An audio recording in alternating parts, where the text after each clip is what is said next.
successful businessman and to establish a successful business, what criteria should we consider? एक successful business को प्रस्थापित करने के लिए एवं चलाने के लिए कौन कौन से क्राइटेरिया हमें कंसिडर करनी चाहिए, ये चीज को हम डिस्कस करने जा रहे हैं। First and foremost we need to have certain objectives. ठीक है, कोई भी एक्टिविटी हम शुरू करते हैं तो until and unless we do not have the goal, हमारा कोई गोल नहीं होगा, हमारा कोई ऑब्जेक्टिव नहीं होगा, then but obviously we will not be able to reach at our desired place. ठीक है, so first we need to decide the destination where we want to reach. सबसे पहले हमें अपना डेस्टिनेशन डिसाइड करना पड़ेगा कि हमें पहुंचना कहाँ है। सो objective is very very very important. We need to decide our objectives with which we are coming up and we are creating our firm. हम किस ऑब्जेक्टिव के साथ अपना फर्म क्रिएट कर रहे हैं वो हमें डिसाइड करना पड़ेगा। And accordingly we have to do the planning. Planning of what? In case if we simply do the planning on a piece of paper without taking the sufficient action for its execution, probably that planning will be the disaster. ठीक है, so an organization without a plan is like the planning to get failed. So अगर हम अपने organisation में कोई भी प्रकार का प्लानिंग नहीं करेंगे तो ultimately we are planning to fail in the future. But planning कब इफेक्टिव रहेगा? जब हम उसका प्रॉपरली एग्जीक्यूशन करें। प्लानिंग तो बहुत अच्छा कर दिया on piece of paper, but उसका एग्जीक्यूशन किया नहीं किया ठीक तरीके से in the proper direction, then probably there will be the no use of such planning. उस प्लानिंग का कोई भी यूज नहीं रहेगा। Right, next one is the planning करें तो किस चीज का? तो सबसे पहले अगर आपको कोई भी प्रकार का बिजनेस शुरू करना है तो you will have to decide the location कि कहाँ पे आप अपना बिजनेस शुरू करोगे।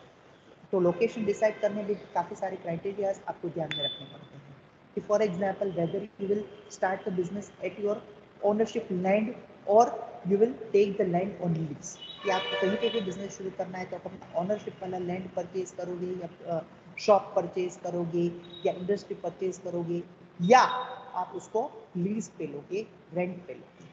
जहाँ पे आप अपना बिजनेस सेटल करने जा रहे हो, what is the mobility of that place. काफ़ी बार क्या होता है कि फार फ्लंज एरिया में, सिटी एरिया से थोड़ा दूर चले जाए तो अगर रेंट पे लेना है तो रेंट सस्ता होता है, ओनरशिप पे लैंड लेना है तो लैंड सस्ता होता है, but the connectivity of that place is very less. ठीक है, उस प्लेस की कनेक्टिविटी नहीं है, वहाँ पे आने जाने का ट्रांसपोर्टेशन का एक्सपेंस आपको ज़्यादा होगा, then ultimately your overall cost of product will go up.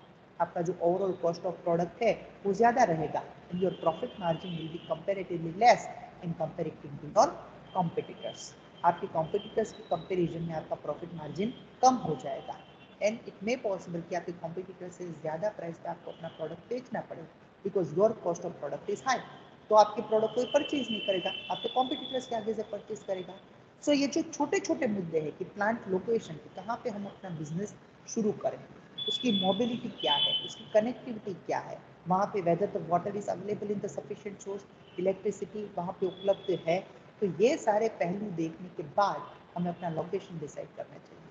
Accordingly, we should decide the layout of our company and at what size, whether we will start with the sole proprietorship concern or we start with partnership, joint stock company, whether we will start at small scale, large scale, medium scale, कौन से scale पे हमें अपना production शुरू करना है, ये चीज़ हमें डिसाइड करनी पड़ेगी। Then coming to the finance, कि अपना जो फाइनेंस है whether we will manage on our own, अपना फाइनेंस हम खुद ही मैनेज करेंगे और we will take the loan, या तो हम बैंक के पास से लोन लेंगे, फाइनेंशियल इंस्टीट्यूशन के पास से लोन लेंगे। तो that is the crucial decision that we will have to take in our life of the business.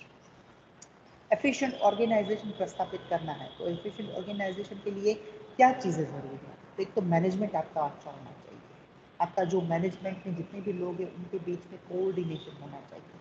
आप जिसको भी हायर कर रहे हो वो सारे के सारे एम्प्लॉइज़ के मोरल और एम्प्लॉइज़ की वैल्यूज होनी चाहिए, because many time what happens we have hired the employ but in case if the employ is not having good moral, then probably you will not be able to reach to your customer, because your employees are like your brand ambassadors.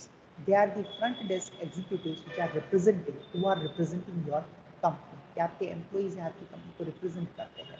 Many a time it may happen that the crucial secrets of your company, in case if your employees will share with your competitors, then you will have to bear the huge loss.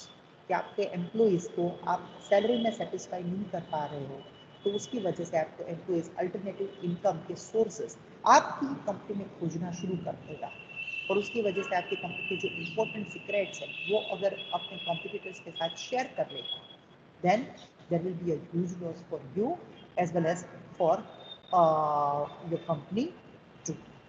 Next, best marketing system.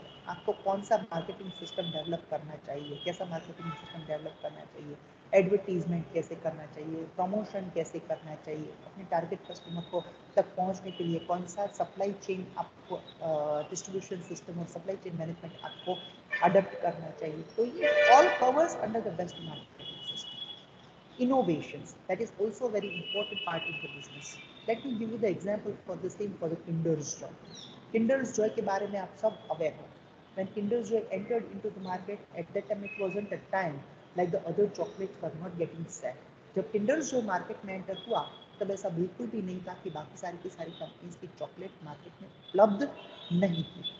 But Kinder's Joy entered in the market with a target to attract the kids.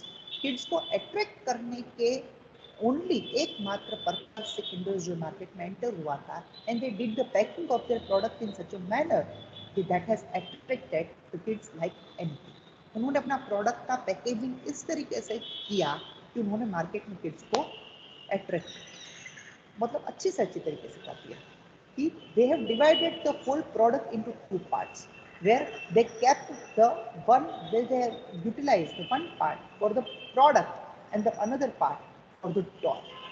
काफी सारे kids आज की तारीख में भी Kinder's Joy, they don't purchase only because of the reason they like the taste of the chocolate, but they purchase it because they are curious about the variety of toy that they are getting in that product. कि आज की तारीख में भी किंडर्स Joy का test के वजह से बच्चे उसको परचेज नहीं करते हैं, बट किंडर्स जॉय में जो वो टॉय आता है उसके पीछे की क्यूरियोसिटी की वजह से वो लोग वो प्रोडक्ट परचेज करते हैं. So innovation, as I have said that innovation is the key to survive in the 21st century. अगर 21वीं सदी में आपको सर्वाइव करना है, अपने कस्टमर को अट्रैक्ट करना है, तो innovation is the key to success. The next one is the equipment and machineries, right? कि equipment और machineries भी आपको decide करना पड़ेगा whether you would purchase the important equipment and machineries from the domestic market or you would import it from the countries like Japan, Germany, Italy, because all the countries are famous for their engineered product, right? तो वो आपको decide करना है. So this all are the essentials for the successful business. Now, the next topic that we have is the divisions of business, which we will discuss in our next lecture. So far, whatever the discussion that we have done,